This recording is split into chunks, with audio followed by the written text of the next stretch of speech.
اعوذ باللہ من الشیطان الرجیم بسم اللہ الرحمن الرحیم اللہم صلی علی سیدنا محمد وعلی آل سیدنا محمد واصحاب سیدنا محمد وبارک وسلم علیہ. السلام علیکم ورحمۃ اللہ وبرکاتہ. محترم سامعین کرام، سیرت پاک صلی اللہ علیہ وسلم کا سبق نمبر 182 آج ہے. غزوہ احد کی فتح اور ہار پر پھر فتح پر قرآنی تبصرہ. گزشتہ سبق ہم نے پڑھا تھا غزوہ حمراء الاسد، یعنی کہ غزوہ احد کے اختتامی واقعاتوں کو ہم پڑھ رہے ہیں. اس کے بعد ایک اور غزوہ ہوا تھا غزوہ حمراء الاسد اسے کہتے ہیں، اس کی تفسیر ہم نے پڑھ لی تھی. آج 3 یا کم از کم 5-6 دن کے بعد آج ہم سبق پڑھ رہے ہیں کیونکہ میں سفر میں تھا. آج کے عنوان جو ہے اس حساب سے دیکھا جائے کہ جس طرح غزوہ بدر کے متعلق ہم نے پڑھا تھا کہ غزوہ بدر ہونے کے بعد اللہ تبارک و تعالیٰ نے سورۃ الانفال نازل فرمائی تھی، اور سورۃ الانفال میں تفصیل سے غزوہ بدر کا ذکر ہے. اسی طریقے سے غزوہ احد میں پیش آنے والے سارے حالات پر سورۃ آل عمران کی تقریباً 60 آیت کریمہ نازل ہوئی تھی، جسے ہم کہہ سکتے ہیں کہ سیرت نگار لکھتے ہیں کہ ایک طرح سے خدائی تبصرہ تھا غزوہ احد کے متعلق ان 60 آیتوں کے بارے میں. سورہ آل عمران میں غزوہ احد کی تفصیل ہے. ان آیات کی تفصیل تو تفسیروں میں دیکھی جا سکتی ہے، البتہ چند نکات کی طرف اشارہ کیا جاتا ہے. غزوہ احد میں مسلمانوں کا بہت بڑا نقصان ہوا. 70 صحابہ کرام شہید ہوئے. پہلے تو فتح ہوئی، فتح ہونے کے بعد پھر ہار ہوئی، اور ہار ہونے کے بعد پھر فتح ہوئی. یعنی کہ ہار جیت اس غزوے میں کسی کی نہ ہو پائی. ہاں، یہ بات الگ ہے کہ مکی فوجوں کا بھی کچھ کم نقصان نہیں ہوا، اور شکست وہ بھی کسی کو نہیں دے پائے. مکہ کے مشرکی جو تھے، جو بعد میں یہ سوچ رہے تھے کیا ہم جیت کر واپس آئے یا ہار کر واپس آئے. اگر ہم جیت کر واپس نہ آئے، ہم ہارے نہیں لیکن ہم جیتے بھی نہیں. ہم اس جنگ کو 3 دوروں میں بانٹ سکتے ہیں. جو اس جنگ کے جو حالات ہیں ان 3 دوروں میں ہم بانٹ سکتے ہیں. پہلے دور میں یقیناً مسلمان کامیاب تھے، بھاری تھے. تب جا کر ہی 50 مسلمان جو نبی پاک صلی اللہ علیہ وسلم کے حکم پر متعین کیے تھے حضرت عبداللہ کی ذمہ داری میں کہ آپ وہاں متعین رہے گا پہاڑی کی چوٹی پر. 13 اندازوں کو متعین کر کے رکھا تھا کہ نیچے کبھی نہیں اترنا، چاہے ہماری لاشوں کو چیل اور کوے بھی کھا لیں تب بھی نیچے نہیں اترنا. لیکن جب وہ پہلے فتح ہوئی، اجتہادی غلطی ہوئی کہ وہ سمجھ بیٹھے کہ شاید نبی پاک صلی اللہ علیہ وسلم حکم وہیں تک تھا، اب تو ہماری فتح ہو چکی ہے، وہ مال غنیمت جمع کرنے کے لیے نیچے اترے. بس وہ غلطی تھی. تب جا کر پھر کفار مکہ نے وہاں سے پھر حملہ کر دیا، اور مشرکین میدان چھوڑ کر بھاگ رہے تھے. دوسرے دور میں مسلمانوں کو بڑا نقصان اٹھانا پڑا. دوسرا دور تھا جو وہ غلطی ہوئی، اور غلطی کے بعد جب خالد بن ولید کے گھڑ سواروں نے وہاں سے حملہ کیا، یہ دوسرا دور تھا.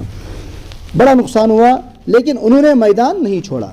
نیز وہ کافروں کا گھیرا توڑ کر اونچی جگہ پہنچے، میں کامیاب ہو گئے. تیسرے دور میں مشرک مدینہ پر حملہ کر سکتے تھے کیونکہ مسلمان زخمی حالت میں تھے، نڈھال تھے، پریشان تھے، زخموں سے چور چور تھے، لیکن مسلمانوں پر حملہ انہوں نے مدینہ میں نہیں کیا. تیسرے دور میں مشرک مدینہ پر حملہ کر سکتے تھے لیکن انہوں نے نہیں کیا، اور نہ مسلمانوں سے مال غنیمت چھین سکے. پہلی بار جب فتح ہوئی تھی مسلمانوں نے جو مال غنیمت جمع کیا تھا وہ بھی ان سے واپس نہ لے سکے مشرکین مکہ، اور نہ آخری فیصلے کے لیے جنگ کر سکے، یعنی کہ حتمی فیصلہ جو ہونا چاہیے تھا ہار جیت کا، اس پر بھی جنگ نہ ہو سکی. بلکہ اس زمانے میں کسی فوج کا یہ رواج تھا جب وہ جنگ کیا کرتے تھے، جنگ کرنے کے بعد کم از کم 3 دن مسلسل اپنا دبدبہ وہ قائم رکھتے تھے اس جگہ پر. وہ للکارتے تھے ہے ایو حسبے تو اگر آپ میں ہمت ہے آ جاؤ اور جنگ کرنے کے لیے. اور جو 3 دن تک فوج قیام کر کے للکارتی تھی، اور للکارنے کے بعد جب اپوزیشن جو ہوتی تھی، جو مخالف طبقہ ہوتا تھا، وہ نایا کرتا تھا تو جیت اسی کے حصے میں لکھا جاتا تھا جو 3 دن تک قیام کرے وہاں پر.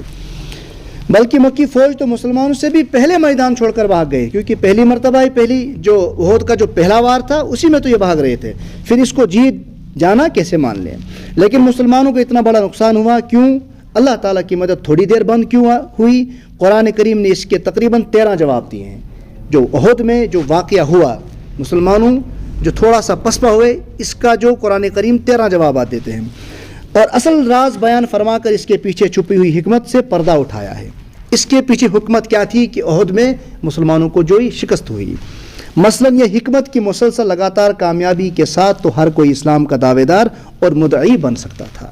گولی حکمت یہ بیان کرنا اگر صرف فتح ہی ہے، صرف کامیابی گژھان ہموشان نہ صحیح تلیے نا حرق.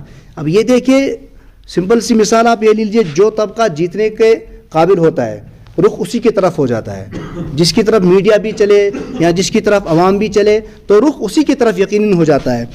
ایک حکمت یہ تھی کہ اگر صرف جیتتے ہی یہ مشکلات نہ آتی تو سارے کے سارے پھر ایمان قبول کر لیتے۔ وہاں پر آزمائش مقصود تھا۔ ان مصیبتوں کے ساتھ ہی تو سچے جھوٹے، کھرے کھوٹے، کالے سفید، کچے پکے اور مومن اور منافق کی پہچان ہوتی ہے۔ عبداللہ ابن ابی جیسے دل کے کالے تو ایسے تھے، اس موقع پر ہی یہ تو سامنے آ گئے۔ ایک حکمت یہ بھی بیان فرمائی کہ ان مصیبتوں کے ساتھ ہی تو ایمان والوں کو اونچے اونچے مرتبے اور خوش نصیبوں کو شہادت کے درجے پر فائز ہونا پڑا، اور دین کے سچے عاشقوں کو اپنی عاشقی دکھانے کا موقع ملا۔ لیکن اصل بات جو سیرت نگار لکھتے ہیں گھما پھرا کر یہی بات آتی ہے کہ ساری کی ساری کامیابی نہ تو طاقت میں ہے، نہ تو اوزاروں میں ہے، نہ تو زور پر ہے، اور نہ تو فوجی قوت پر ہے، تقویت پر ہے، بلکہ اور نہ لشکر کی بہادری پر ہے، بلکہ بڑے بڑے بزرگوں کے ساتھ ہونے پر بھی کامیابی نہیں ہے۔ سیرت نگار لکھتے ہیں کہ کیونکہ کائنات کے جتنے بھی بڑے بزرگ تھے وہ سارے کے سارے احد میں تھے۔ حضرت عمر تھے، صدیق اکبر تھے، حضرت علی کرم اللہ تعالیٰ عنہ وجہ تھے، ان سے بڑا بزرگ کوئی ہو سکتا ہے؟ بزرگوں کے ساتھ ہونے میں بھی اصل کامیابی نہیں ہے، کیونکہ کائنات کے جتنے بڑے بزرگ ہو سکتے تھے وہ تو سب عہد میں موجود تھے۔ وہ بات یہ کہ ایمان والوں کی کامیابی اور ناکامی کا دار و مدار صرف اور صرف رحمت عالم صلی اللہ علیہ وسلم کے حکموں پر اور سنتوں پر عمل کرنے میں ہے۔ دیکھو یہاں غلطی سب سے نہیں ہوئی تھی، بلکہ 700 میں سے صرف 40 آدمیوں سے ہوئی تھی، وہ بھی اجتہادی غلطی اور سوچنے کے متعین کرنے غلطیاں جان بوجھ کر اجتہادی غلطی تھی۔ صحابہ سمجھ بیٹھے کہ نبی صلی اللہ علیہ وسلم کا حکم وہاں تک تھا جہاں تک جنگ ہم ہارے نہ، ہم جیت رہے ہیں، یہیں تک تھا، اجتہادی غلطی تھی، وہ بھی شیطان کے وسوسے کی وجہ سے ہوئی تھی۔ دیکھیے قرآن کریم کیا فرماتے ہیں، تم میں سے اس دن جن لوگوں نے پیٹھ پھیری جب دونوں لشکر ایک دوسرے سے ٹکرائے، در حقیقت ان کے بعض اعمال کے نتیجے میں شیطان نے ان کو لغزش میں مبتلا کر دیا۔ امی تفسیر علماء لیکن کہ پہلی غلطی مال غنیمت کا خیال آنا، یُتھُے حملے چلان سامان تروک تھے مسلمانوں کیا سوچتے تھے ہر کنم چوٹی پہ تم لوگ سوچن ہم مال غنیمت دوسرے جمع کر رہے ہیں، ہم بھی جمع کریں، یہ پہلی غلطی تھی۔ اور سیرت نگار لکھتے ہیں کہ جب ایک غلطی ذہن میں آ جاتی ہے تو وہ غلطی دوسری غلطی کا دروازہ بن جاتی ہے، یعنی کہ دوسری غلطی کے آنے کا دروازہ بن جاتی ہے۔ تو وسوسہ کا موقع ہاتھ لگ گیا شیطان کو، چونکہ ایک غلطی دوسری غلطی کو دعوت دیتی ہے، اس لیے دوسری غلطی یہ ہو گئی کہ وہ پہاڑی سے پھر نیچے اتر آئے، اور اس غلطی کے لیے بھی آخر میں یہ اعلان ہو گیا کہ وَلَقَدْ عَفَا اللَّهُ عَنْهُمْ، اللہ تبارک و تعالیٰ کی طرف سے صاف اعلان ہے ان صحابہ کے لیے، اور یقین رکھو کہ اللہ نے ان کو معاف کر دیا۔ یہ تھا آج کا سبق، انشاءاللہ کل اس سے ہم آگے بڑھیں گے۔ وصلی اللہ تعالیٰ علی خیر خلقہ محمد وعلی آلہ وصحبہ اجمعین۔